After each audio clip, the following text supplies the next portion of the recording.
mbalamusa 10 na Uganda abatukwana ku Quest TV na wali ku social media platforms ezenjawulo ali ku YouTube ali ku Twitter ali na ku Facebook mbebaza okubati mutugobera muno mpu Tamale Mirundi program za fezo nezo tukola sharp talk wamu embuga na ndera mu Facebook mbebaza aba YouTube mbebaza aba social media mwenna kubanga mukola keso mpyo kwata senza mwene mwelekereza mpyo yako data wabbe naku zino nimanga muteko OTT nimugumira mutone mugumide nimanga mututeka ko kubanga mutulaba wamuze Tamale no mukutama mutubebaza okubanti no mukola KENZO sako mukama abatukumire yabadize utanche mwagalo kubanga wabacho mwagalo kubanga mufuna tati nkatage manya onaku lwakubiri nakuzomezi 27 omwezi gwa kuno mwaka 2020 mugumu tubatuze ne mukutamale Mirundi mutabani wo mugenzi Yohana Mirundi omukyala mune namatovu mama salamu alaykum warahmatullahi wabarakatuh mune baganda bonna namulemerako sisijja muvaako ojo mukyatiremu ojo ntwali akubolire nti mama we ya Khadija Nanyonga tata we ya Rajabu ojo ntwali ujja wange yali musajja wa mutawana nnyo wano mu myaka gye 5-6 Samula yali musajja muzibu babeera nakasera nga musajja wa maanyi nnyo muyabatte bafa naye kakati that's how Africans rose the struggle these people have been making to creep my programs and you compare the following I have. True. There is no government official who has that following. That worry, chitufu. Yes, banga propaganda is not the parking, is the parking of facts to suit a certain target. Propaganda sibulimba, you wouldn't be talking everywhere. Ngabantu bafollowing and bateka mu center za. Chitufu abantu berekeza data wa bay. That's a verdict. OTT wa bay. Yes. Abasajja muneka za sawa 2 namba ngagobya Tamale. Muntu ayogerera mu 7 ayina abantu abo kubabuliriza. Banga propaganda oba webulira weka. If we want to get people be balanced. Yes. Ofuna beno na beno. Chitufu. Neba no balowooza kuvuma BOBIWINE kuvuma. Then if you abuse BOBIWINE, then BOBIWINE people will not listen to you. If you abuse Museveni, then people tebajja kuwuliriza kati you are preaching it to the road converted. I offered myself to help you to review newspapers. Before you come to that, njalo kubanga ntegeza abantu baffe nti tubera uno buli lwakubi tubera ku Quest TV awamuno lero naku olwe Sunday tukomone program gye bayita embuga amune kulo mukaga mbene program gye bayita zabike era musabo berengo sigala kubanga ngobera tugobera Tamale minu musabira ngobere kulo mukaga program bero ne zabike tubanga twabika n'abasajja benjo nengo nako tugenda tukota ku mbozi koza amawulire nomuli okubanti minister ya finance yakoze ya tebolinze oba yawaddeyo final statement ya budget mu parliament egenda kubanga isibwa budget eno ngeri mu obuwumbi 44.7 trillion 4.7 nga yayongeddeko trillion ziri 3.7 okuva ku budget ya isibwa mwaka oguwedde so tugenda tuna budget yeyo otwera mu kutamira ya batubulira nga tulaba nti budget yeyongedde ate wall sectors iziweddwa katono security yaweddwa sente nyingi ebyebulamu biwedda ku sente katini nnyo ensonga ya budget tunulamu wamu n'okuba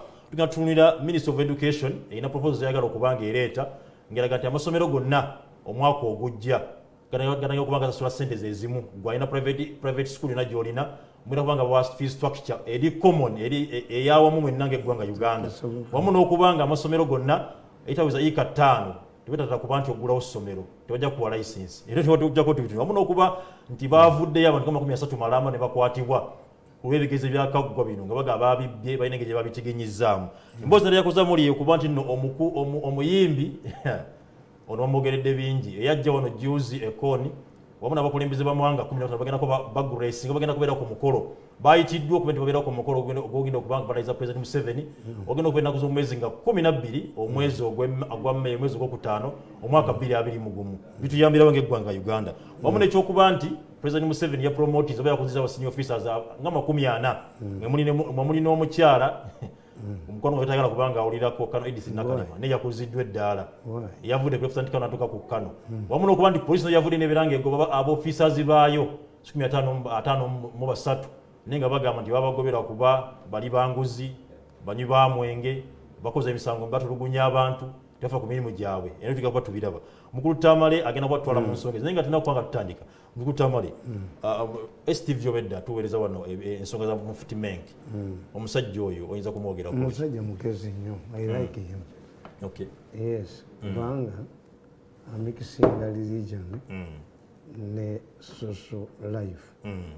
Nze kiti kyendasinga okumwewuunyako yagamba Jesus sigo bakomerera ku musalaba. Bwekiri era mu Busiraamu ffe tukimanyi ekyo. Katonda yali tayinza kuddira nnabbi wamukoledde n'amubonereza bw'ati. Ekyo ffe tukimanyi tibakomerera ku Yesu. Tibateekako Yuda Iskariyoti ku kifaananyi kya Yesu. Bwekiri era ge mazima. Nze mugoberera nnyo. Is an intelligent man. Omusajja awo nawe mugobera ku YouTube bali obukadde bubiri. Twitter bali obukadde musanvu. Make us celebrate. Facebook bali obukadde abuna. Never none Christians bamugoberera. Kuba ebintu byesi bya radicalism, ayina logic, akujja eno n'akuleeta ku kino, n'akuleeta ku kino, ate era n'akulaga obusiraamu. Ekyo ensonga y'okubiri. Mbadde nsaba webaze ku bagobezi baffe kubanze mbeebaziza naye naye bagalukira ku ddoboozi abatugoberera ku mikutu egy'enjawulo bagamba nti free things abantu tebakkiriza free things naye buli lwotegeera ng'omuntu akwata ssente ye n'agula ekyo kigundi naye ne bagamba bakusasira bagamba nga pulezidenti batuwe ssente tugule tikiti ate abantu bayingira ate oyina abantu okwata essente abantu bagule tikiti tulina bantu waliwo omwami abami babeeraawo e Makindye balina saluni yaabwe eri awo nga ku Makindye awo bakwagala nnyo era kati bataddeko baŋŋambye bakulabire naye ate nze ekizibu kyange kiri bwekiti enviiri ezange bwe nzisala nzira nayo eka nzizaayo nja kutwalawo era okibagambe okusala ogende nja kutwalawo okusala enviiri tebukunkumukako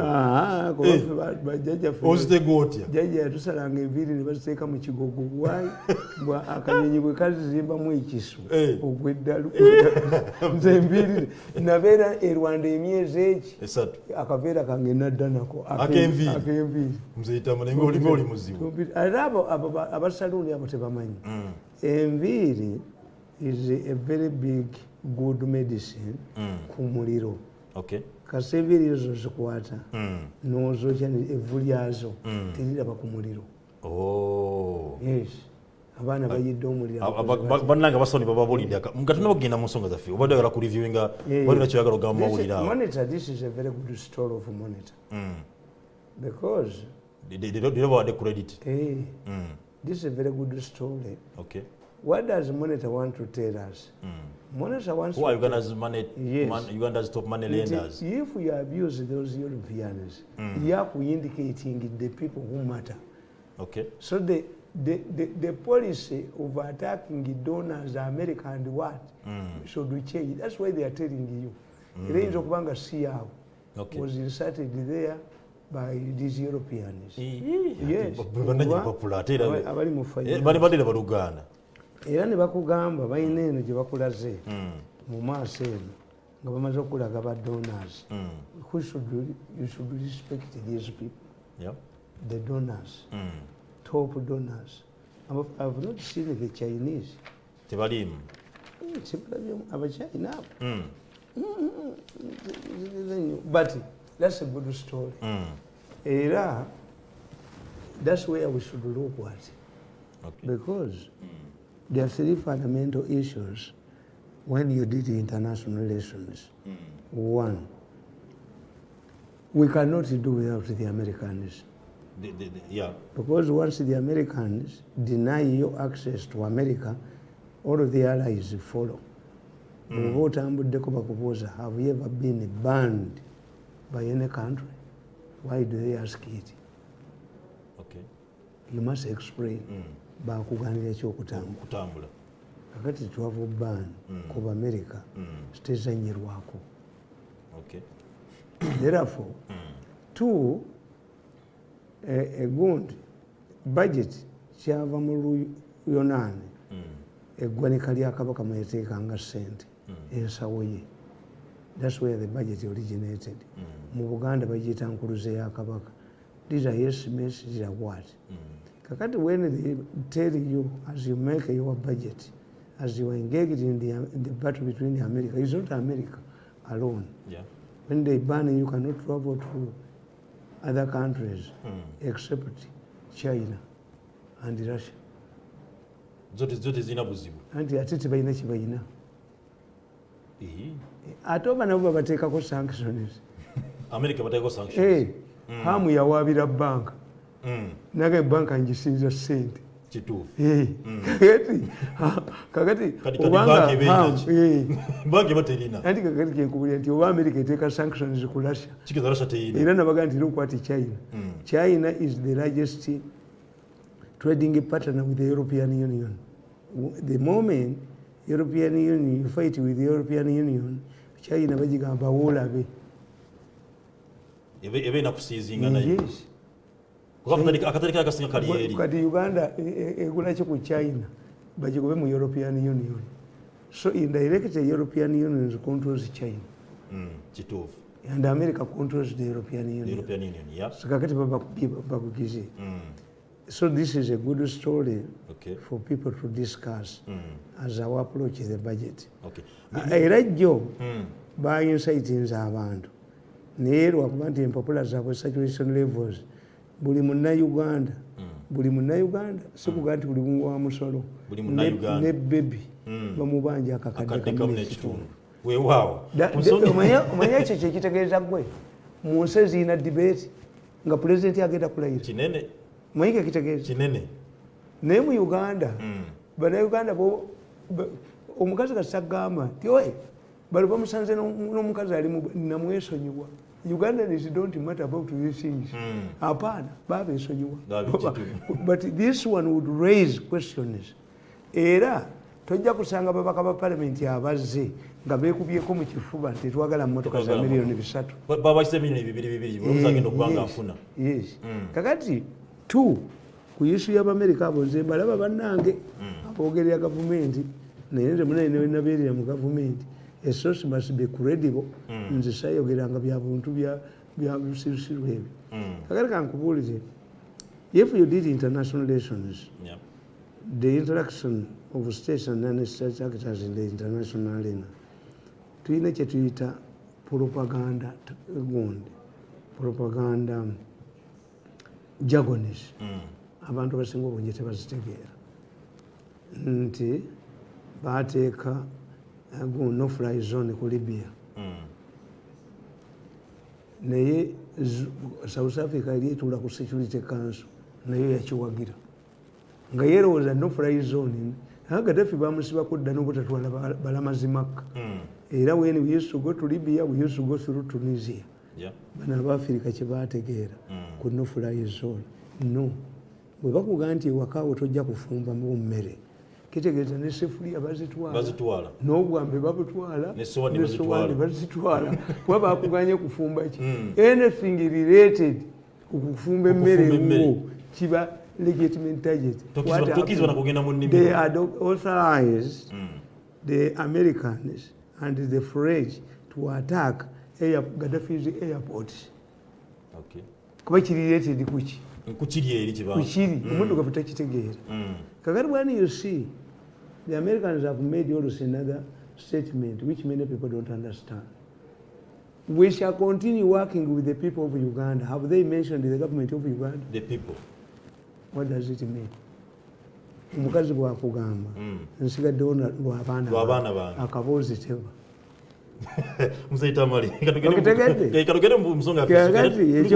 ekyokusatu ati kyekimu ekyokusatu nti kasita bakugamba not to have ban. What does it mean? Kati mumumbuuza Nakalema how many people have gone to the president to discipline me?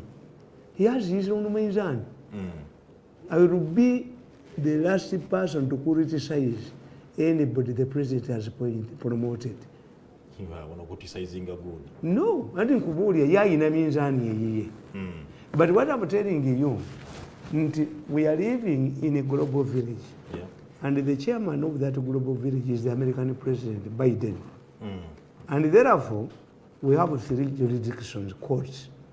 The public court, Museveni ayinza okupromotinga omuntu, otherwise, nti Mirundi avuma abantu, namulekera every facility namwana security.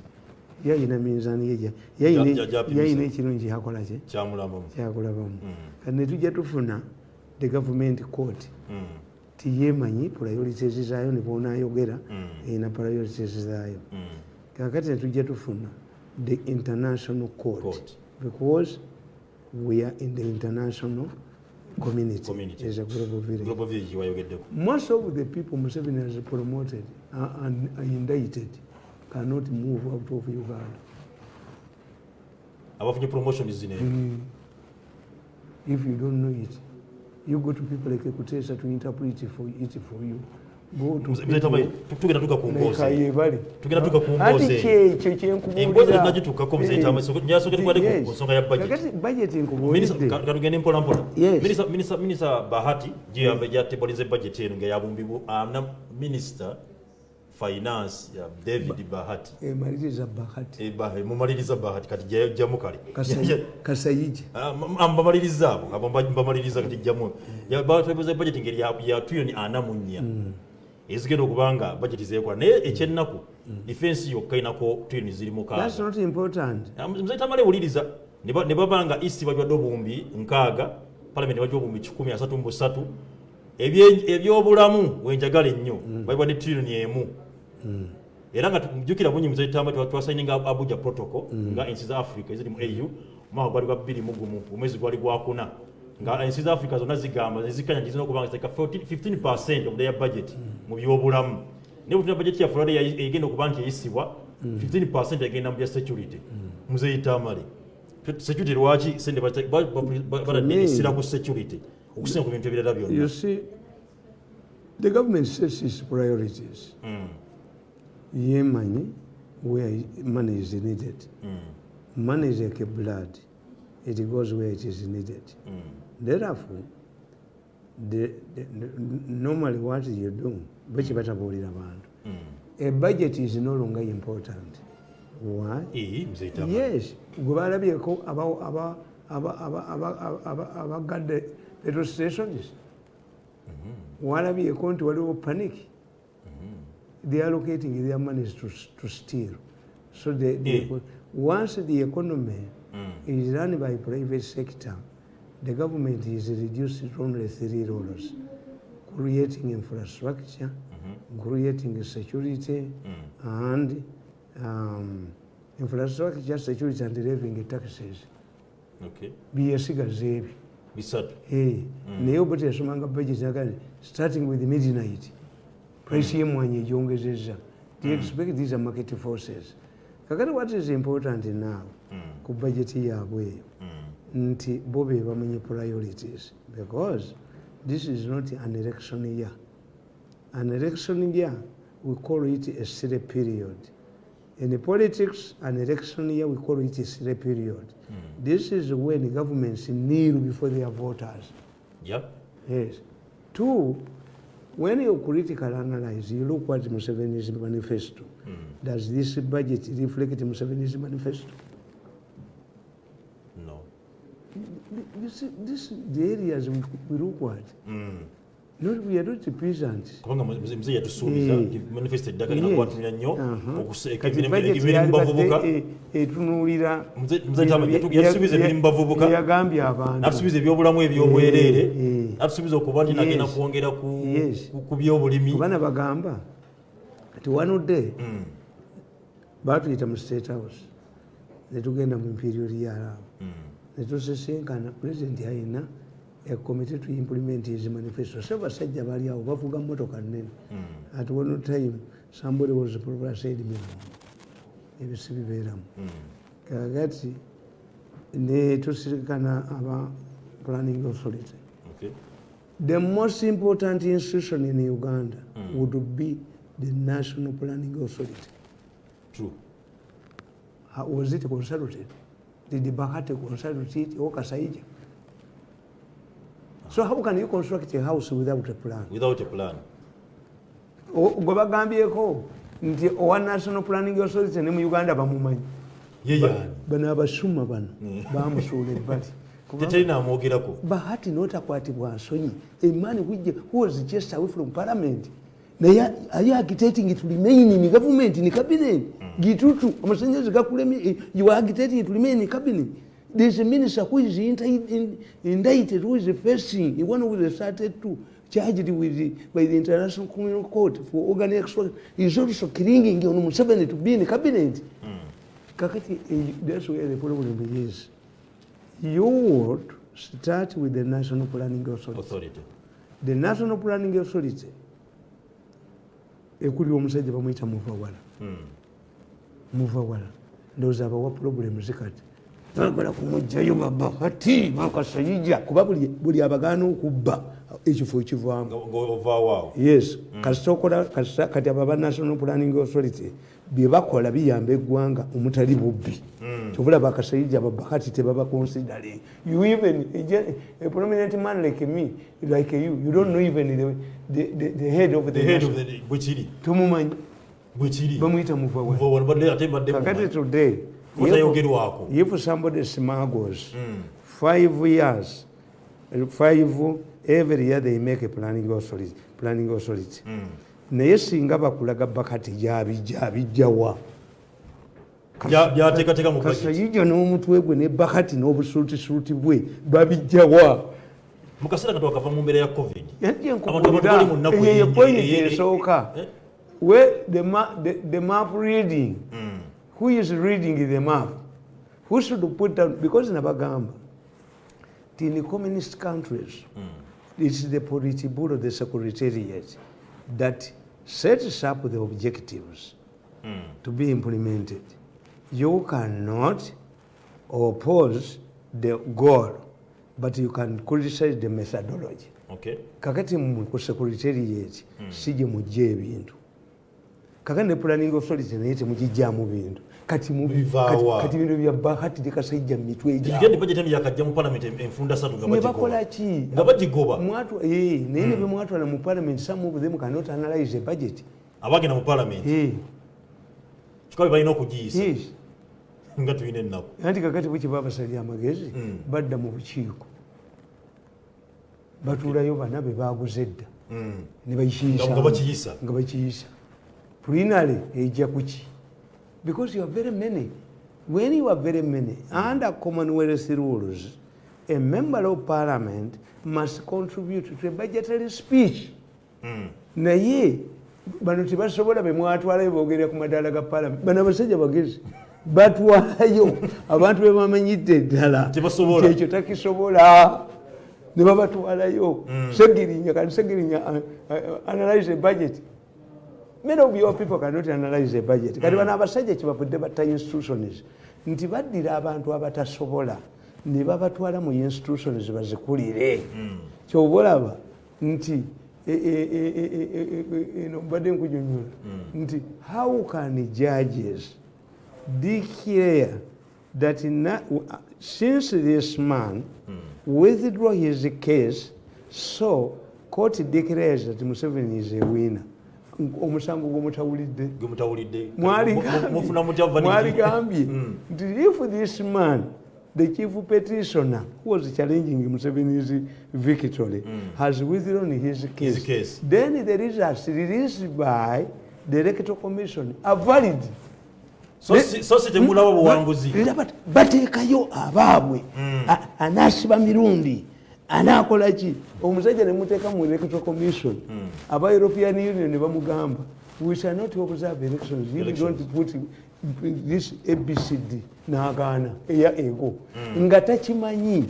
If European Union does not observe elections, tebaba wase. Togera bafandinga. Oyo naye baateekayo eyo. Etulimo tuli mu kuba mabibi. N'osanga omusajja ali barefooted. There is no chairman of the Electoral Commission who can nominate a barefooted candidate. Taliyo. Mzee Tamale. Kakati, that's where your problem is. Mawe yagamba nti garbage out. Mawe yakyogera. Garbage out. Era nze nkubuulira. Tekane bw'oyita abantu bamwa ne mubaleeta tebasobola kuanalyze budget abasinga obungi aboogera ku radio. Natuze ku nsonga ya budget. Gwe nyine otugambe nti budget ebadde reflectinga manifesto ya President Museveni. lwaki essala nate budget ekyuse Tamale mpolampola kino kiraga nti nno president byatugamba abatukwenya byalega mu byakalulu Tamale yekyuse ate ekisinga okubeera ekibi president ye minister of finance bwe kiri all of these people kati waki byatusuubiza mu kalulu tebiri thekeni mu budget nti this would be omugoyo is a mixture of ebijanjaalo water and sweet potatoes kale weewuunyi ebijanjaalo ne lumonde bigula sente entono omugoyo gugula sente nyingi but when one of vomits bifaanagana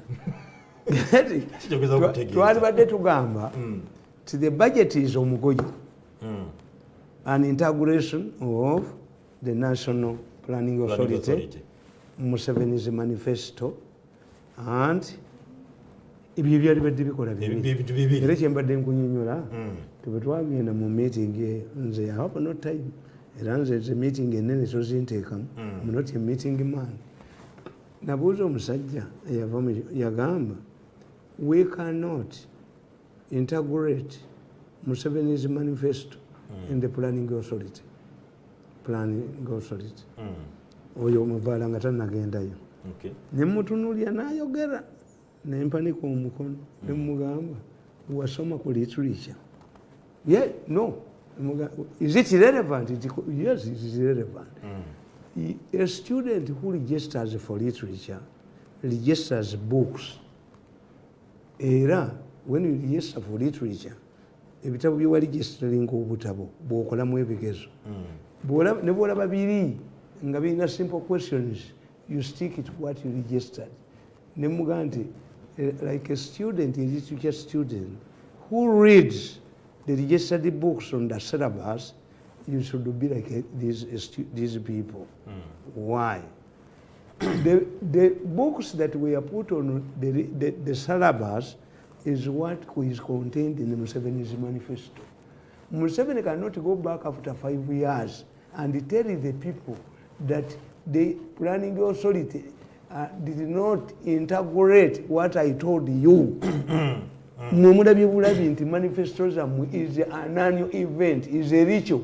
But if I sit down to analyze your manifesto, which you gave me 5 years ago, I don't vote you.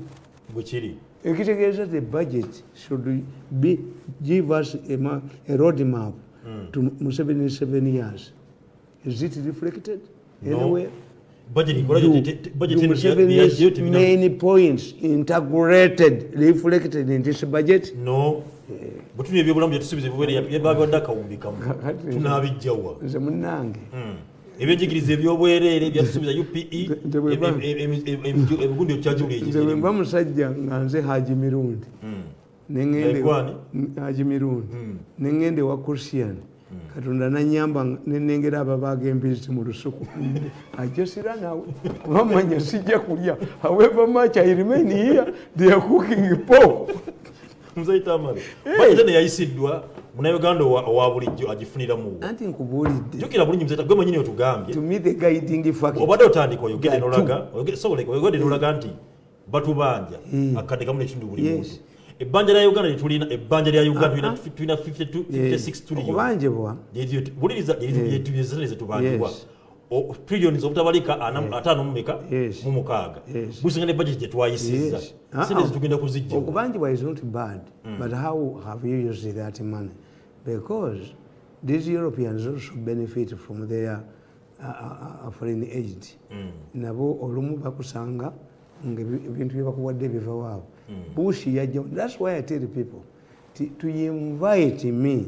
at a fundraising function muyite a businessman to invite a minister je wano yetakule mu mpale invite a businessman una ina prominence and minister yabaddewo what does he give you kakati Bush yajja wano nabaga nti mbawadde emitwalo gya $20 nti gyaki tijja kubayamba ku AIDS kondomu zaava mu America ne buto yava mu America so they also benefit from their aid. Naye ate nga Gaddafi bwagende Bush siga yakyalako ennamirembe yalisaddewo $5,000 bilateral but Gaddafi ateekawo High Commissioner wa Nigeria atekawo. So instead of inviting an American ambassador, I rather invite the Nigerian High Commission chief ajani nemitwalo je dollar najikubawo. Bano tebazina. They talk about, but Britain, through bilateral, we do this and this and this, cannot donate. That money is not provided for at the embassy. So, kakati okwewala sichibi. Naye anti bazitusonyiwa. Jene mukwewola sente zote bola zagawa. Sente zewola dewozo bazikina mu ezibibwa nesta nakola. Kati babikuwatidde kyembadde nkunyonyola nti what does this ban, travel ban mean? A travel ban means that your family will be deported. Yeah. Two, if you don't change and you still continue with your arrogance, your businesses will be confiscated and the properties. Okay. If you don't change the kibaliumusi, who never did international relations, then you cannot trade in America. Nabakuba yatusuubiza tugenda kuba tweyagala mu kuva mu sente zigenda kuva mu mafuta era nga kakati nabako batamanyi nti Diamond we Sierra Leone bamufuula blood Diamond n'atabulwa kanti the Americans brand your oil blood oil if the Americans can humble the Iranians ne baganti temugagula. Do you know that when America imposed a ban on Iranian oil, even the Chinese and the Indians, these neighbors, wanted to take advantage. They said, "If tukagula mu yuan, local currency, ne India nega nange ngagula mu rupees." Yes, tikani brand yo ni banaba ko babo lwakite basirikako. But lwaki babali mu nsi tebasirikako ne balekera fa abatabu fa abasoma menu lwaki tebalekera fa abasoma menu lwaki ebintu babirekera baba yebale celebrated diplomats bakuteesa eyaliko president wa General Assembly lwaki tebabirekera ba diplomats to a diplomatic query is responded to by a diplomatic answer. When you become arrogant, tuyina yochi. Njagala kyogenda mu America. No, you are not informed. Omusiramu lwaki alwanira bucha y'embezi. Ndi temujijjawo. Omusiramu agirwanira. Kitevaawo. Why do you fight to go to America? Why do you fight to go to America? The Pope nalabye abamonitanga bakubi bode n'ekinoonya ekyo kikyambuze bwe bakinoonyezaawo kikyambuzeewo naye baataddewo ekifaananyi is normal in the Catholic Church bafukamira okulaga obuwulize eri babishopo baabwe that's a normal tradition but the Pope appears in his window St. Peter's every Wednesday day. How many Catholics go there? But when America imposes a ban on you, Canada, it means Canada, it means Australia, it means the Nordic countries, it means not only Nyanu, these are Mirundi here. All of those, and two, the American made another important statement, apart from the other one I've explained. The Americans say, anybody undermining democracy in Uganda, kati bo bebadifayinga wakubatiya gasi tolekyengalabi yewaffe bakulabako ne faalu gwe musirikale gwe wa polisi wagana BOBIWINE okuyingiramu toleeta engalabiyo. That's why the ban includes it starts from DPCs. This ban itandikira ku district police commanders, advisors, ministers, NRM directors at the secretariat. Ibakwatako kitu oleta banna abakooba nze nga ntira mu ddiiro lyange nga nzina nga ntentyebula era in fact for me my proposal would be these people would be invited at the swearing ceremony. I know the president, he evaluates the situation, he's an expert on crisis management. I don't expect him to make to criticize these donors. Okay. No, we don't benefit at all. These Europeans, the Americans, are experienced in overthrowing the government. True. Tibakasula yoyoka. Never. You Kasayijja ate buli omu bakikolera fashion yeyayo. Tigwe imagine. Egypt was one of the countries that received massive financial aid from America. Bamala okusuula mu Baraka. Mukazi w'Omungereza bamuzaayo.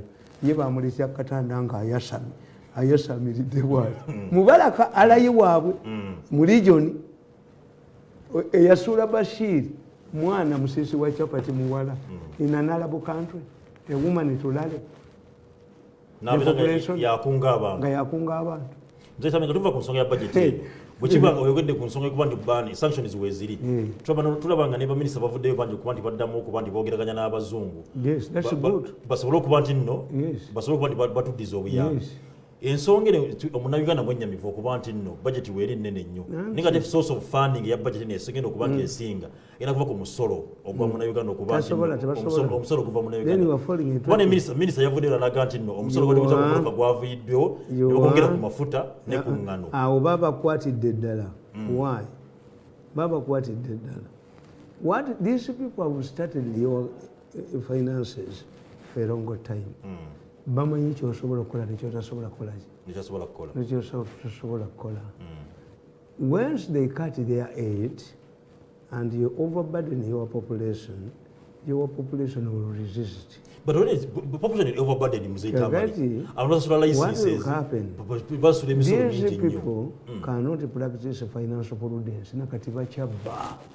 Ndine milioni za dola tano Museveni zeyewola ku masanyalaze emiti gyalibwa enkuyege kitutu ne milioni bina bali bagenda kubibba ne mbali coding mu meeting bali bazagala mu campaign the president moved in budget yesiza bilioni za 2.3 kyekugamba nayo loan can this dawn in their minds nti kakati obo nti tebajja kwongera kubba bajja kwongera babbe abantu beyiwe ku luguudo olaba emisinde olaba ababbi obusuma n'obujoozi obali mu mitwe bayinza kulekayo okubba bali balwala obusuma n'obujoozi tebayinza kulekayo kubba ate kati bayala nnyo lwa nsonga ziri bazikwatiddeyo zibadde bayina omanyi bamalaya abo kye bakola abatuuzi b'omu bbaala amala okunywa ecupa nga 3 n'agenda mu ttooyi ne yeegoga n'akomawo ne bakunywa buto ziri bazikwata kati bayala basamye ng'ebinyonyi bwe bati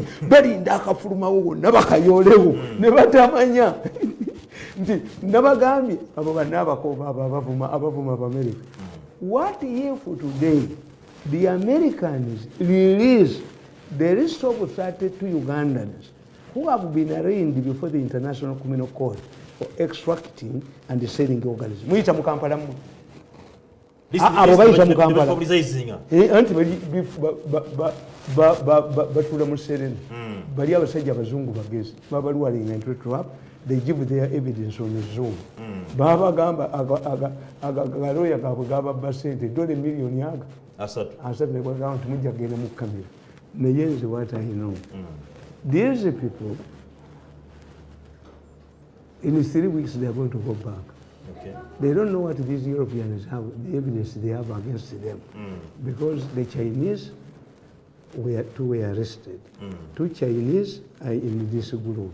Okay. A Pakistani whom I was fighting here because a minister wanted to kill my wife. Ati kyekyamuleta obuzibu. Nenkwata essimu nengiteeka mu byuma byange nembakwata. Kakati in fact let me clarify. In 2 hours ku platform yange Tamale Mirundi official kujja kubeerako a recorded tape. Naye the professor they are referring to is not this professor usually talk to. The professor they are referring to in that recorded tape is the late Professor Kanyerezi. I told you, Kanyerezi came to me and confessed and left me with a list of doctors with whom he was working to extract the organs from patients. Okay. Kakati eddoboozi sirya professor ono kubanga is being referred to. Naye oyo ayogera mumumanyi ye munnaffe wa bulijjo abadde ali buli wamu wonna atuuza eddoboozi eririkirye oyo wa myaka 36 ne minisita wa myaka 36 minisita naye ayina emyaka 36 gali agasajja g'abasajja amagezi ne gabagamba kakati bwe tuba tuyitinga nga because of COVID yes we are treating you like people on bail. But after testifying, we may consider, you may get fines and what? Government. Bonna ne batwalinga labizwa muserina ne bawo obujulizi je kubira akatambi ojoka kubi kali kagamu. When you compare these European lawyers, the European lawyers, they have to smart our lawyers. Yes, these are international criminals. Kakati kyenkubuuza Kasajja gwe, do you have a case before a local court? Why did you hire those Bazungu lawyers with that accent? If I play that tape, temudduka one. It does not pay you to engage with the Americans. If the Americans today release a list of people who have billions in America, starts on American account, temudduka one. Ntimujja kusoloza abantu wano. Nga abantu bamanyi, but this is public information. They have imposed the ban on you. The next step is to confiscate your assets. And that's why you should be very careful. Why have they revived this Congolese case? Biliba abikwata nabagamba nti President wa America yakubira kabaka wa Dubai tewabawe ekizimbe kya Munnayuganda ekikyuka, n'akubira Uhuru Kenyatta tewabawe ekizimbe kya Munnayuganda ekikyuka, n'akubira Ramaphosa tebaye ekizimbe kya Munnayuganda.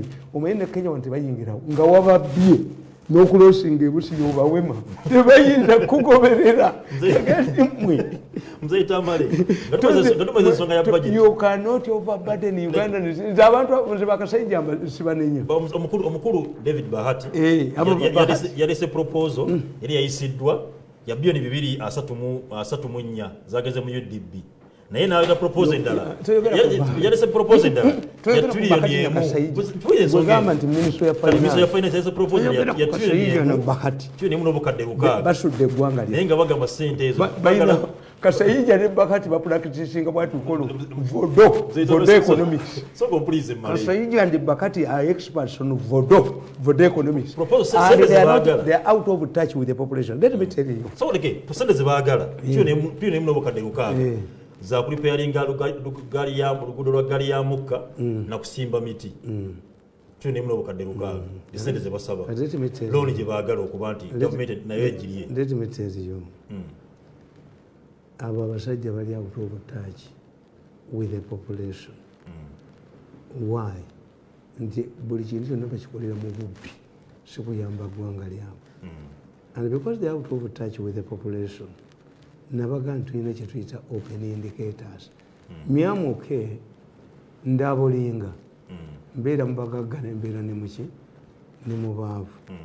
That's why I cannot go into exile.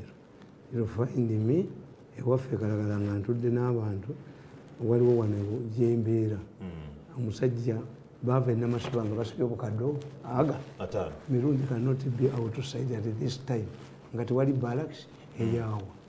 Muvufirire waliwo manja. If you kill me, they kill you. Kubanga tewaliwo opposition yanoonya abanoonya okunzita ba mu government. The mafias have hit left right and nembafuwanga omulere nembateeranga engoma nembateeranga na mu njolo ate ne international community is showing on them. Tebasilina kye basobola kukola. Kakati ngamba, if we want to know the poverty in our country, genda mu bibuga byonna obuuze ab'amaduuka nti jjinja ki erisinga okukola ku minzaani. Waliwo erya kwota erya haafu ne kilo. N'ogamba omusajja atunda ennyama nti ntemera kilo 5 akuddamu n'akubuuza nti ogambye oti ejjinja erya kilo 5 teririiyo. Kyewuunyo omuntu wagula kilo 5. Yes, ewaffe waliyo sukaali gwe bayita lutunku.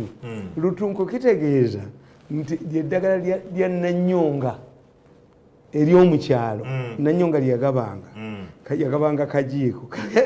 Lutunku manyi kyekitegeeza, bakwata amajaani aga kilo 2 ne bagateeka ku minzaani ne bayiwako sukaali gulamuzi ebyo ate bagulira mwana alwadde lukusense. Subhanallah.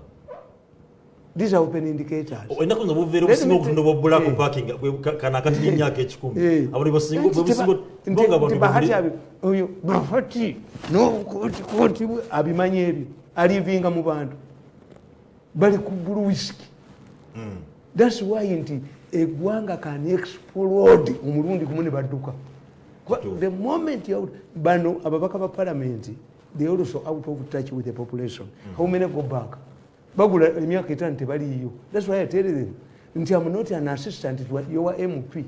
They ring me. You know, ewaffe batuko kakate ekyo kimu. Ekyokubiri nti, do you know how many vehicles remained in the garages because their owners could not babazirekayo abaana bazizanyiramu emipiira nebagijavunda emitto mu mmotoka javunda. Bahati ne Kasayijja bamanyi emmotoka ezibali bagamba okujjako emitwalo 8 eziremedde mu magalaji. Abasajja abo bakimanyi ti abantu bangi tebasasobola kusasula renti. That's why these younger people are bitter. Bo balowooza ggula nedda tojja kugula kubanga omuvubuka ono omwana ono ategedde nti bw'omugula renti sijosasula omwaka omulambo b'emyaka 5. That's why they are violent. Babawa 15,000 ne bayiika mu kibuga. If without money abo abaana tebajja. Babawa 5,000 ne bayiika mu kibuga. Ffe abatambula mu kibuga oli akwata bwati nakwata. Omusajja omu yangamba nti taatawo namulabyewo ng'atudde. My father died 20 years ago. Naye yalina practice yatuulanga mu lujja ku lubalaza lwe mu ntebe. Mirundi nga bw'omubuuza ng'oli mu luguudo tayanukula kamuniyala. Kakati baali bamumanyi nti waatuula. I found a fool in Kampala munayisewo ewammwe munakalisize kubanga nti nayisewo wammwe nga kitawo wali naye manyi kyebatukola kwata mu kooti ngende ngoba mu kibuga banoonya 10,000 meka n'owa omuntu nze mbeera ne sente zange empya mbeera n'empya nzikwata nkadde mbeera na sente empya sikwata za bisiraani ze bamaze kutwala mu toyo kuwandulako malusi ki. I'm always moving with new currency.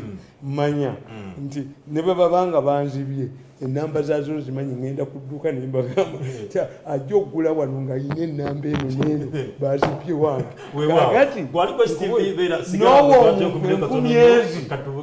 N'owo omuntu 15,000 n'omugaa nti komawo nkwongera endala aba yadduse. Once you see a Mala Queen on the informal sector, obutali babulumbi. I was told you see, for me, when I raise an issue, I'm taken seriously. Nabaga nti omukazi akuba abantu mu wino nga kabokedde kakuba nti omukazi omunyankole n'asamba abantu n'akolaki is linked to Tumwine. Tumwine's aides have told me they are investigating the woman is not linked to Tumwine alone. They have realized nabagamba nti omukazi ajja kufueringa what we suffered Buganda riots. Yamwe not a tribalist.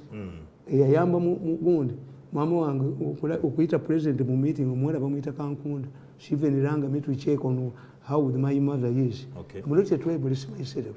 Naye oyo omukazi ayina abamulira mu sente kyakoleketinga sente waliwo minisita alya $8,000,000 but her conduct is wrong.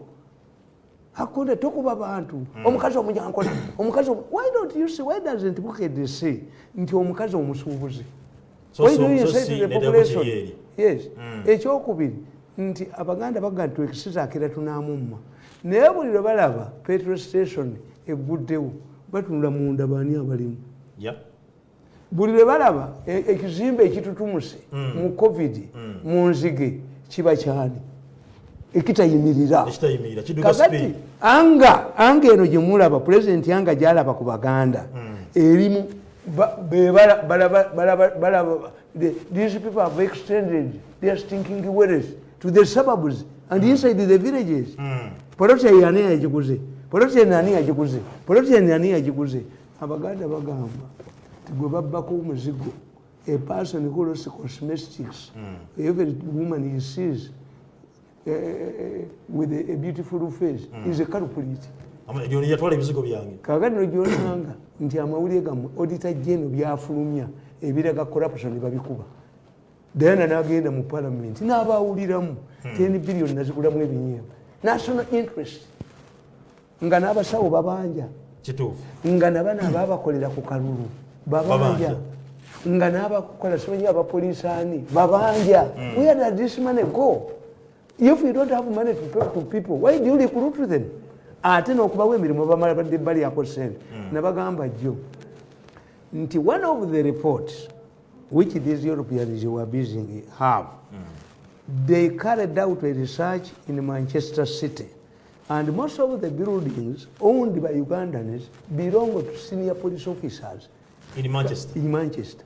Naye buli muserikale bamuggyako ssente. Is it a national social fund? Is it a fundraising for their bosses? Is it what? They have a circle. Kakati omukwano gwe Kasayijja yagenda n'aleeta butwokye uniform, eyo nayo uniform yakulirako ssente. Kubanga nabaga nti Abayudaaya baayokya Pawulo omutuukirivu n'abagamba omanyi nti ebigatto ebyo biremeza abaserikale. Ask them. Kasayijja abaserikale bagenda kufuna elefantiyasis. Ebigatto bimanyi oba baabijjawa oba ani yali abimanufacturinze n'abitereka. Ebigatto ebyo nabirabanga Rwanda ku Habyarimana ebyabafalansa ebyo simanyi bagandamizi n'obireetera abatrafiki bonna bajagira bujagisi bati bonna. Ask these policemen. Ebigatto ebyo bisiba omusiwa. Kati erabika sitooko balina gye baagijja baleeta ekyuma kya kansa baakijja Romania nga kya second world we kiri mu museum katubakubireko mu ngalo. Mwagala eggwanga lino eggwanga muli. We have so many patriotic Ugandans who are in charge of this country. The Minister of Education is proposing okubanda amasomero gotandika next year era kuba nefiswa kikyala yemu akali private. I think it's what it was ika 5. Let me tell you, there are 3 factors. There are 3 factors. You would first improve your schools before you talk about private schools. Which schools? The government schools? Yes. Ne abaganda baganti bukokolo bugayana. Who stinks more? Even public schools under government, their buildings are collapsing. True. So we nasomera government school yange bajijja nabo bajigga. 2. You decide one system. Nyerere killed the private schools. He said, no, I cannot divide my people. Even if you go to Europe, public schools are there. But you cannot say that the President of the United States yava musomere ago public schools. Bayina zibodo zaayo. If you go to Britain, you say Churchill here, bakugambe major, yasoma by correspondence. But others come from specific schools. Yes. Kakati mmwe 2, amasomero ga Uganda gonna tegakolera ku syllabus emu. Waliwo amasomero mangi, especially those schools that accommodate foreigners. Bo tebakola UP. Bakola London Chingu bajita batya Oxford. Why? If you get a Tanzanian in your school, tasobola kuyita UP. Doaji. Bakundi standard yaabwe ya wansi. Kakati today, a law cannot be retrogressive. This man who constructed his school, nga mu kitundu temuli, nga akataka kayinawo tekaweza yeeka 5, mugenda musasula mulifuulemu ebiyumba by'enkoko. Gomanji. Yes, because you have already existing kyenabagamba ti problemu ya mu ultimatums. If we know that we shall not need the Kamunyes, the 14-seaters, we shall need the buses as an oil producer. We have a refinery, we shall use the diesel. Then you would have imposed the ban 5 years ago on the importation of the Kamunyes. It would be clear that after 5 years, we shall not have these vehicles. So nobody should bring this vehicle for taxi business. If we know we shall not use borders, why do you allow the importers to bring them? Even the spare parts is Chirabika, mu Uganda tulinamu government bill. But there's no national planning authority bagibala. Wosanga ne bajja bakola oluguudo abayinula. Bwe bamala oddukola ow'amazzi n'alutemamu. Bwekiri. Nayisamu pipe. Baabali awo ow'essimu n'alutemamu. Kakati ezo ne zifuuka potholes. Why don't you construct the road with spaces, create spaces. Tutademu caravans.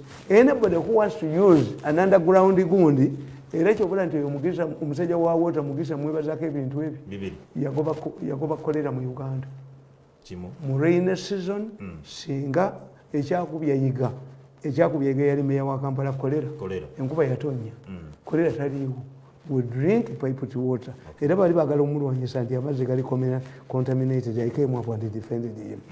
Ekyokubiri bali bagala okubba ate tebagenda balinga bibe era ettaka ly'omukazi gundi mukyala Kizito mukanyakanira baadibbi bwe bagenda tebagenda okujjako ng'osuddeko omweddalu oba n'omuyingiza tuleera lyeddagala lyokka bulogo bwe bubasobola naye bwe baba bakuyiikiriza kakati Mugisa bagamba mutugenda kuyisa waggulu soifulayo Mugisa n'abaga nti nze payipu ezange ziri wansi structure y'abana eri waggulu teyafekitinga ki payipu zange ziri eri payipu zaabwe gundi kakati you see gundi education eyo mu generalizing ekizibu kya education nabagamba nti Kakooza si yalikwatibwa gye bujja Kibengi gwe bajja okusimba Kabangali Kibengi is the man in me yali mu abantu baddusa abana bakuva mu Kibengi wanudde bajja kulabako Kabangali nga olinga embuzi ennume nga bakukozesa baddusi the two players are never seen but over UPE schools what are private schools are got go government private schools okenda kubandi ozikola ki if you have failed to solve ebijigiza biragawa if you have failed to solve one thing ngebigezo bifulumanya bifulumya mulinga kama yinja bamita batya kama bali ye amalo kujja abakozi bene babbe eddagala nalumba farmers sekubamuta yemba mutwe sekube mu farmers yange sekube mu enyondo mutwe nze nalijeyo era kusonga ebibuuzo bakwata 30 bakwata ne anti damage ewedde ekyo nakyo is an embarrassment ebibuuzo bino nabivunanyizibwako era okuba kuno ebibuuzo tubulemingana who prints them you name who prints them because even that one, what you don't know, schools are commercialized. Nti abasomesa bwe bayisa abaana nzimbalaba kuba nze tosobola kunnemba super B simanyani nedda nze abaana bange mbagamba nti bw'osukka obuna tombuulira wakudde kasa asukka obuna nini bawanika omwana wakusasanga wa 14 ababukedde bawanika 16 obalabye serious phone oba obalabye ino kakati abasomesa abo balimba buli musomesa ebigezo olufuluma ne beetikka njikulisa embisi mu office you cannot let us judge abazadde mutegeera okuva kati yefu abasomesa abo battente ne bayita embuzi ne bakola ki ask them the balance sheet of the student you celebrated nti bayise tubulye gye baalaze yo ministry ekikola ekigenderedde let us make harmony buli omwasanyuke simanyi yafunye bumeka yafunye tubulire gwe abasukka mu buna gye baalaze good schools which schools so naye ekyakola obubi nti okujjako abantu ngaffe because for me I do things in a good faith. Ekyo nekigambanga nnyo president. Did you say it? I said it. But I said it in good faith. If I made a mistake, I apologize. And Museveni listens. Kakati, ministry erimu facility of criticizing what? Can he organize a symposium to discuss education? Can a committee of parliament discuss education? See, it's not easy. This is African politics. Have me facility. Kuba mu Africa. Okuwabula kuba kuvuma alabi kabaka mukamwa kabaka atalaba omukamwa lwaki kabaka egundi omumwago teguli mu mutwe nga yija ayogerera abantu balime gula kakati African politics this way we need a thorough discussion an open discussion of education naye fire brigade methods cannot work. You cannot use fire brigade messages. How can you unify a school fees if you don't provide anything to the private school. Tamale amasomero gawo omusolo. Bagajako emisolo emingi ate government yenyine ebirenga proposing ne fees beno kubanga basosola. Where do you find Gana yimirawo gatya? Where do you find the price controls in a free economy? In a free economy. Government yalimo okuba nti netwalo obuvanyizibwa okuba esomesa abaana. Amasanyalaze gatuse ku unit omutwalo gumu. Kakati are you providing akawunga? That's why mwe kimutamanyi. To learn a private school, everyone bibera mu amasomero business nzibadde mu biki. That because I graduated from stinking poverty to where I am. I was a newspaper vendor. Teri kintu kisimanyi wano bwe kikolebwa. Kakati amasomero ga private ekizibu ekigaliko. Oyinza okuba nga mu kibiino inamu abaana basatu. Oba ku erevo oba ku gundi. But you don't need one teacher to teach all of the subjects. What does it mean? Expense. A school ya government, even if you have two students or people, the government will provide the teacher. This man started this school not because of charity. No. If it is charity, how much money do you pay to missionary schools? You gende buddo oba ekisubi oba St. Mary's oba Kitovu bajja kuga ekifo kyote kikuwadde naye sooka otwale foomu requirements tuzirina kituufu mukwano gwange omuyatwalako omwana ekitende awo instead of a few bureaucrats Kasayijja ne munne Bahati kati aba Kasayijja abo mbayita ba Kasayijja mu education mulimu kibenge be ba Kasayijja Gundi buli wamwona bakasajja. Akasajja n'olaba omukazi wa City Council ng'agoba omukazi we Kawolo aleese kasooli we. Kasooli atambula n'ekisawo kye ebikuta abiteeka mu ki. N'olaba owamenvu akamu ku busajja bwange buno obutambala ngatto kajja mu kibuga kajja okundaba. Kagati mbanka yisa mu kibuga ne kalaba ba City Council nga bagoba abaana ab'ebinyeebwa. Ne kaŋŋaana naye abo balalu nga si balalu kati bagoba baaki ngambeko omuzukulu wange ajabitunda wano ate mwe temutamanyi City Council enforcement people die every day. The department where City Council spends money enforcement kubaluka nze omusajja yabba obutabo bwange musisaamulagira bwajja bwabujjawo ne mulumba ne musana ku Constitution Square ne mugawo bujjeewo enkeera ya bodaboda ali luzira ate najulira alina kufa ategeere nti mu nsi mulimu abakambwe abamusinga. So look what safeguard ebyo namukamba bulire ensonga y'okubba ebigezeeni erina kubanga esolo bingi abantu nga balina ssente zaabwe. If you don't tamper with the informal sector, with the markets, with the tendering emyalo biki ne mulumba ennyanja ne mubbamu ennuuni ne mukuba amaato g'abantu ne mukola ki ebyo ebibaggyeko ssente. Tampering with the informal sector. We must even have a minister of job protection and creation. Abantu babere mu inform tebalina basabako kintu na kimu. Mwe musoso okubeera mu government. Wano twasurvivinga ku mulembe gw'obuti nga tukola essaawa mmeka tuyingira nnya tufuluma musanvu. Naye abantu bayimirirawo ku butale. You have invaded markets, you have invaded taxi parks, you have invaded landing sites, you have evicted the people. Kati omuntu atalina walimanga landlord bamutundiramu. Bamutundira mu ttaka.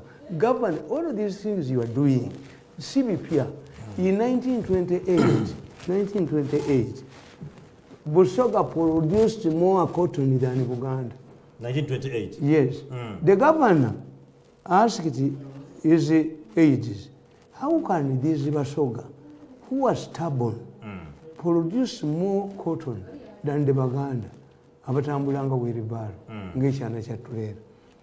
Because every tough district commission who was brought from Uganda was sent to Busoga. Okay. In 1919, the Chabazinga was created because the governor found out that he could not deal with the four stubborn kings. Natekawo Chabazinga and was facilitated. Bano Chabazinga yabali maru abukodo. Chabazinga yino okusinga banne.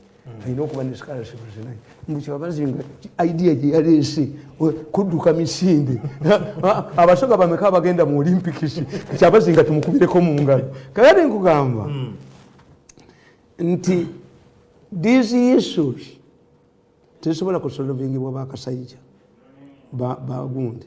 I don't strictly me. I have what I call the Kasayijjas and the Bahatis. Because nzina twakola even a many time because we are still BOBIWINE. This is because schools are commercialized. Okay. They use research as an advertising gimmick. Because bibbibwa essomero likole bulungi abazadde bagende katwalira abaana baffe omukulu w'essomero bw'atabawa ssente zaabwe bamusuula omwaka oguddako. Look at the trend of schools. Okay. Yes. Waliwo okubba kufaanana kutya okubba ebigezo kusinziira ku bwongo bw'omukulu w'essomero. Some people get papers omusomesa n'atababuulira nti zino twazibyeyo nadda ku lubaawo n'azibasomesa abaana. Kakati abo abaana abagezi what does UNEB look for? UNEB look for by examiners ansanga enfaanagana. Kakati when you get a smart headmaster yasomeseza enamba ku lubaawo, what about in the university where you have coursework and discussions? Enamba zijja era omugezi era aziyita.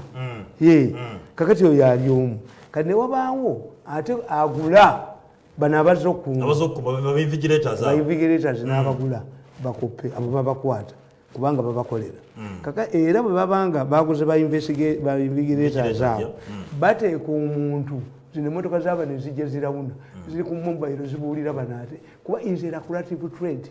Kakati wabaawo ayina ekide akuba ekide nti waliwo abazze oluyinvigireeta nalyoka engalabiye neyetawula ku ssomero nakola ati unless ekenya bagamba ekenya omwana baali basola mu quarters ezimu results nezifuluma ng'omu yagudde omulala yayise bulungi nnyo.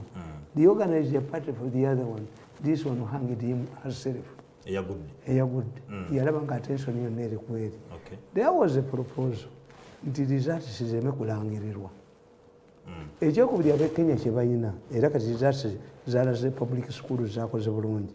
Abasajja b'ekenya bakugamba nti bw'oba omwana wo teyayita mu UPE ate mu masomero gaffe aga secondary togendamu tajja bwewasalawo olina ssente zo.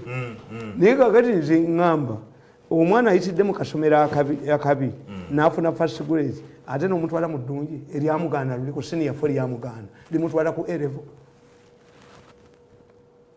These things don't need ultimatums. These things don't need excitement. These things need people. Mwe muli mu gavumenti muli mu mamotoka gammwe agabbi ge gabatuukirira agabbi ge gakola ki. You don't solve a mafia cannot solve problems. A mafia diverts, a mafia takes advantage of a government policy. Nabagamba tekati kasoli temulaba baali bagambye alina kubeera cleared by GUND, the National Bureau of Standards.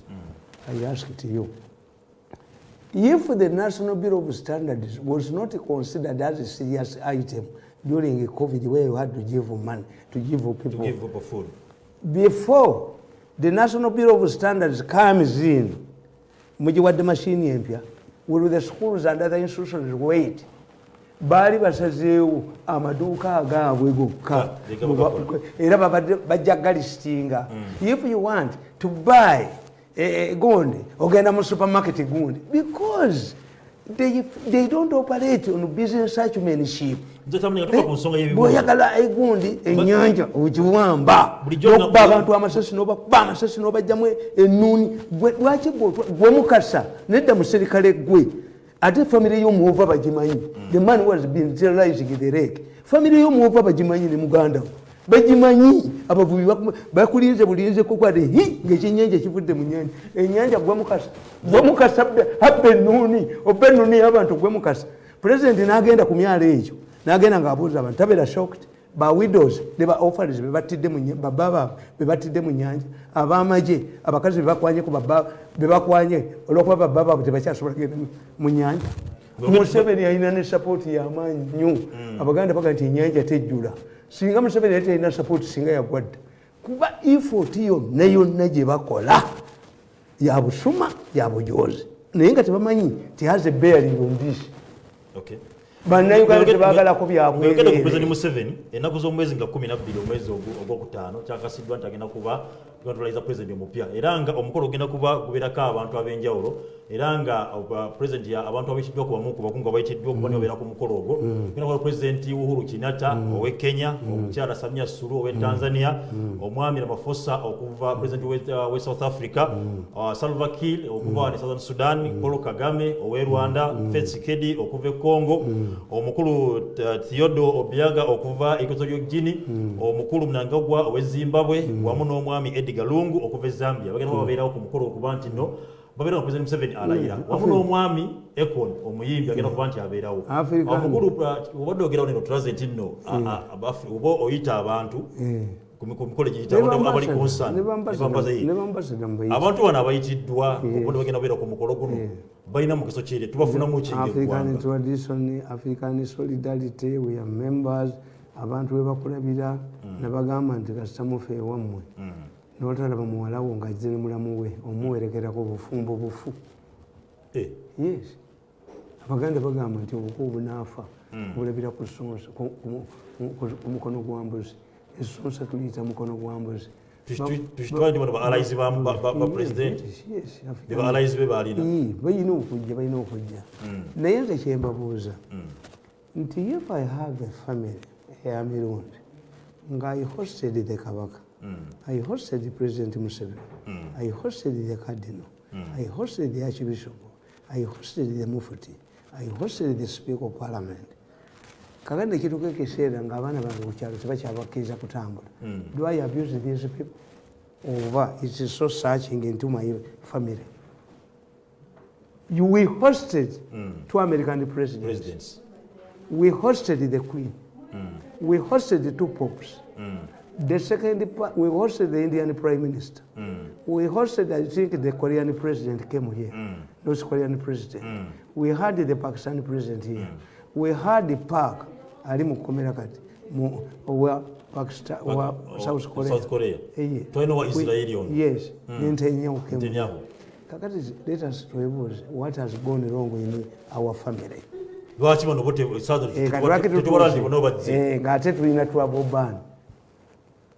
should ask ourselves, so searching, what has gone wrong? Okay.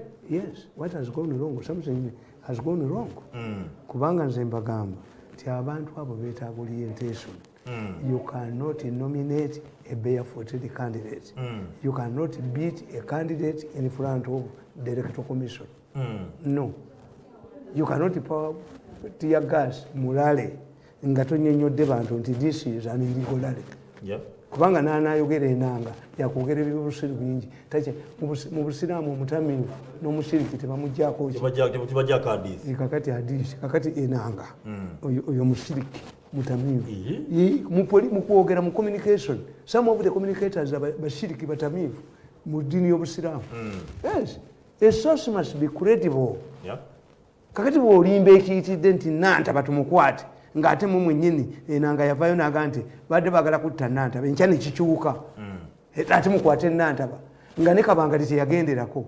In simple common sense would say preserve this suspect so that nantaba could identify the man.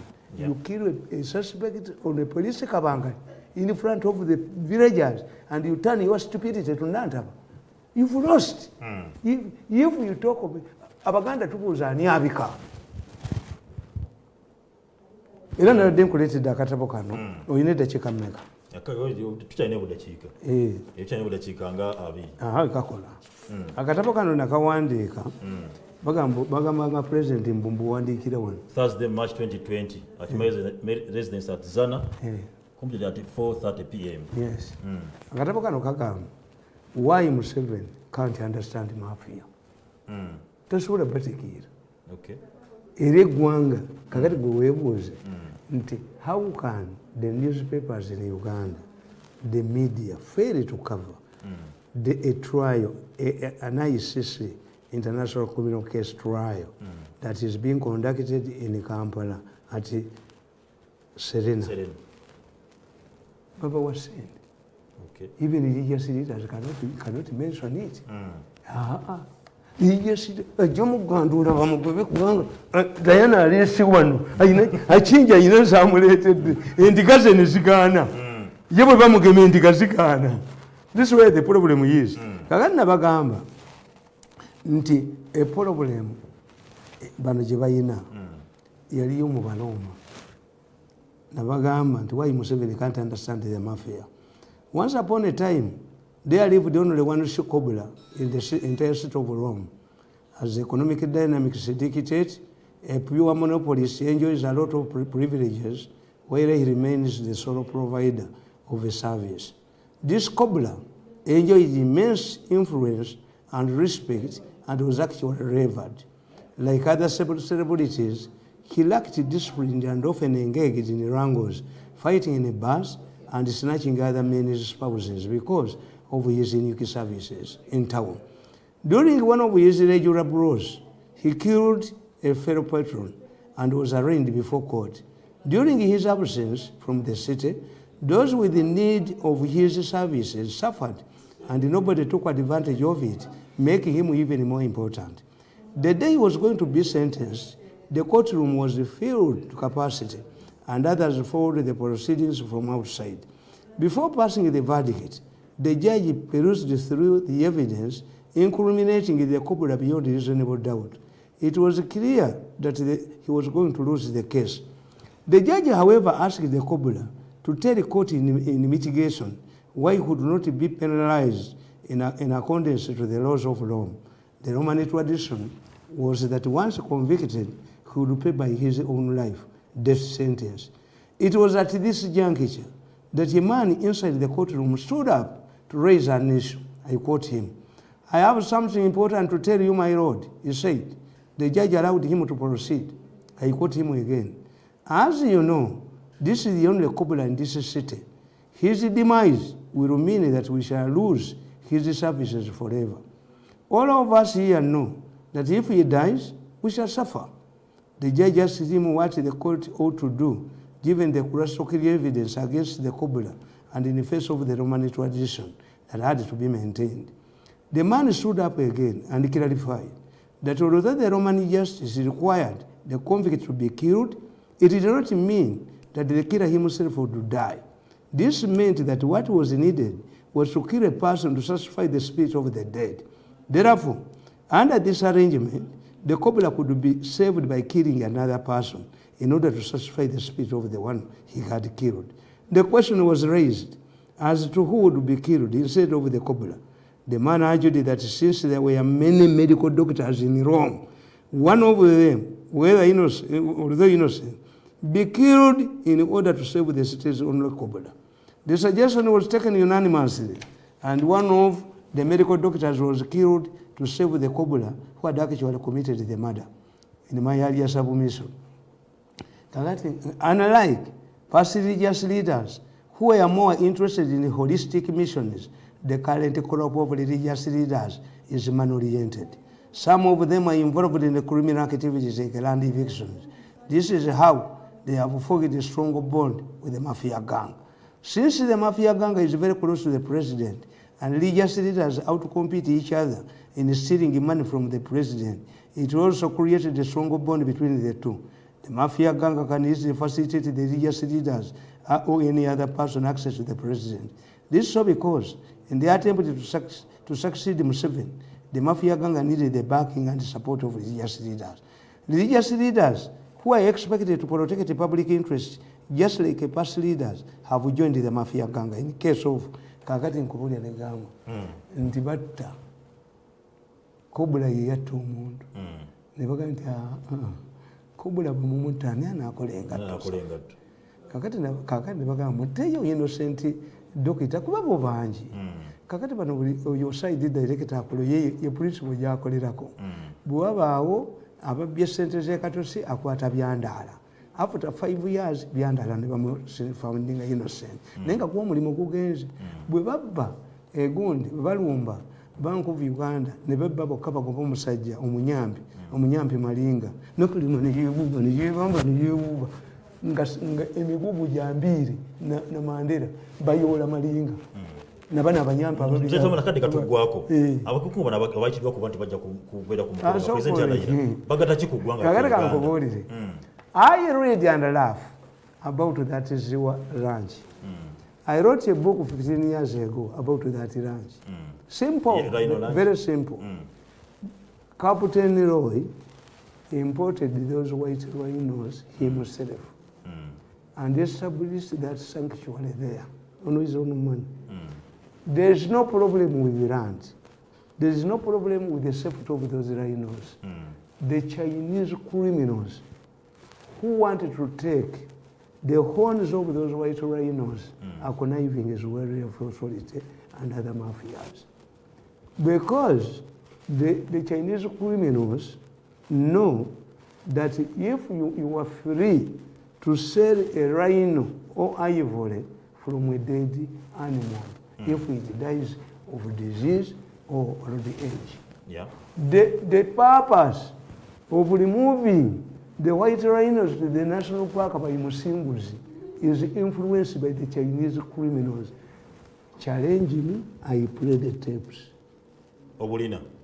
Challenge me, ladies and gentlemen, I play the tapes. Video and audio. Okay. And we must say, why have we been invaded by Chinese criminals? Because I asked, Tanzania had a long relationship with the Chinese. Why are they not creating involved in high international criminals? I've told you. Among the 32 people who are charged by the International Criminal Court for extracting human organs, 2 are Chinese nationals, a Congolese and a Rwandese. Somebody came from Rwanda and said, do you have the pictures? Kuweremewe mitwalata yekagame asekula musekule yekagama jja kusekula musekule sibya wano byawo yekagame banga manya kitegeeza why do you have the Chinese the Kenyans, why do you involve the Rwandese, why do you involve the Congolese? They deal with the refugees. Baba limbantu batwala Canada tubatwala wa a human being agula milioni ya dola. Nze tamlinga tumaliriza omukolo guno ogenda okwera okulayira ndirwanyisiza muntu ogwo ogenda okwera okulayira nina shiriki bano tebakubwanga toyina shiriki nze siri muntu professor yabagamba nti I've observed that man from 2014 is not an ordinary man. Kiza tumaliza nekano mzeitamu amwe musambwa kiza tumaliza nekano omukolo gwo okulayira bejo golionna ne wepangira kukutta mukazi wange ne wepangira kwa ne bomuntu ogwo ne bomuntu ne wepangira kupolo ne bomuntu ne ngusekula ne bomuntu ne ngusekula ate kati okuddamu okunereegamu bajja kwekuba amasasi mbabuliridde wano anybody who tries kubanga sijja kubeera under protection nina abaserikale 10 ewaka naye nga bali bagenda okunzita bamanyiddwa. Yes, amaloboozi gwabwe gwe wali video kweziri bonna mbalina. How long am I going to be protected? Kati okuddamu okumanyira bulenzi mwe ngenda kuyingiza tuleera ngenda kudala ddunga enkuba tetonnya mulyoke mutegeere nti amaanyi tugayina agamungu ge tutalina naye gali tugayina agatenze eggulu tugalina. Enyondo yange gyenyambala ogimanyi omanyi amaanyi gayo enyondo yakiwanuka bamuyita kiwanuka omulalu yakuba enyondo kiwanuka akuba nyondo ye mukazi akuttira mu nnyanja dungu ye wabe naye kiwanuka akuba nyondo ba akatwe n'okaasa nga tetuvudde nawaka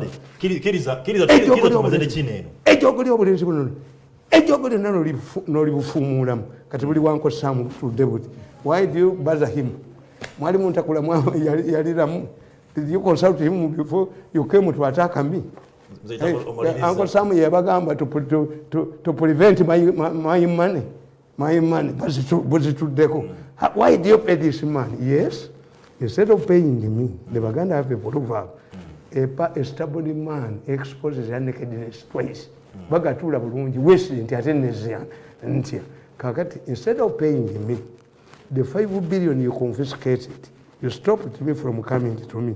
You have so far paid $18 million. You are looking for donors from Oman, money lenders, and the lawyers are demanding an additional $12 million. Kati singanze mwamusose singa mwakwata bilioni zange 5 ne buzimba singa nabafaako da nzeta amaliriza bawulidde kakati nga tumaliriza wadakika kamu kano ngawe tubali twogera ku mukolo gw'okulayira omwogezi w'amagye yavudde jo flag the vehicle n'ayogerako eri eggwanga ng'alaga nti waliwo akabinja akayitibwa time is now kali based in South Africa kateekateka okubandika gamba tajja kulayira era bagamba bagenda kakurashinga ebyo byonna kasonze ensimbi nga batuze ku Sun Hotel wansi mu Victoria izibira obukadde 5 obali batekawo okuba nti ebyo bya bulimba. If Ramaphosa is coming here, yeah, it means you have excellent relationship with South Africa. Nera mu South Africa yo banayuganda bafune ne babiranga banayuganda Tamale mpuliriza banayuganda babe ne bagenda ku sisi ne batambula nga bakanya okulera kwa president. Yes, but sabotaging an election if you say that kubanga bo tebaweyinga bigambo byabwe. If you say that people in South Africa are organizing to sabotage the swearing ceremony, security in South Africa is to President Why? Do you know that during the swearing ceremony, President Museveni, Bakubira Wanabakulembeze, including the Nigerian president, I was summoned to Nigerian court to testify for the minister Bamugoba. Ngabamugamba, why did he allow our president to go to a situation which was dangerous? Kakati onubye kuwaso impact yajo tajimanyi tebamanyiddwa kigonde channels. Two, security yonna ebeera fanya fujo wone mu Europe olabamu abakalakala ne mundu. Yes, if you have known the information, why don't you correspond with your security people there in South Africa? In South Africa. Two, when are they collecting money? Bana Uganda babbi nabaga nti akamyu tekayinza kuvamu kidomola kyamata nimbaga ayina Ugandans oba kabaka mayika yatambulanga e Bulaya nga tajjayo said how could Ugandans buy an armored car for BOBIWINE? Kakati when these South African people in South Africa fetwakirabangako wano abaganda bakunganyanga sente nti bazitwalira muteesa ninga bazibira wano. Okay. The South African people, these crooks in the South Africa, how much money can these your people create money to sabotage? Certain information is reserved for your citizens. Abantu ne baganti kakati was scaring visitors to come. A general who is informed is telling you that the people are going to sabotage the function. Nenzija head was security nakizo omugenyaje. Mwasoma nnyo mwasoma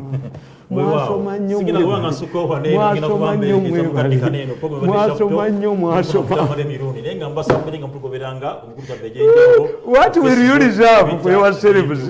Eranga nyongera kubanga mujja tubeera program debaita zabike nakolo mukaga kubanga mvaona ikantwale kuno akanankano kankayiseo minister in charge of roads and transport.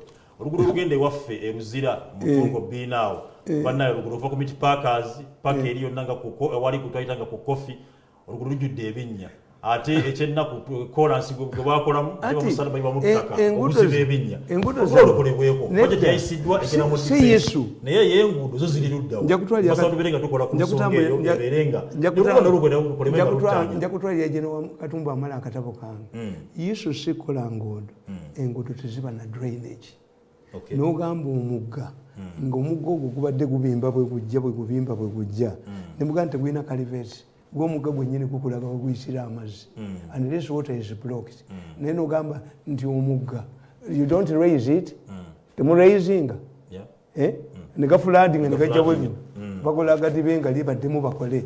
Minister ali in charge General Katumba Wamala olugulu lw'abantu bange ab'Nakawa olubatwala Nakawa waffe Jenva lukolebweko nabo baberenga beeyagala tali ngataga emanya omukama wange tuwedde kano sports egenda okubange baweereza otovaawo sigalawo obeerenga otuna mu nsi y'ebyemizannyo. Assalamu alaikum warahmatullahi wabarakatuh.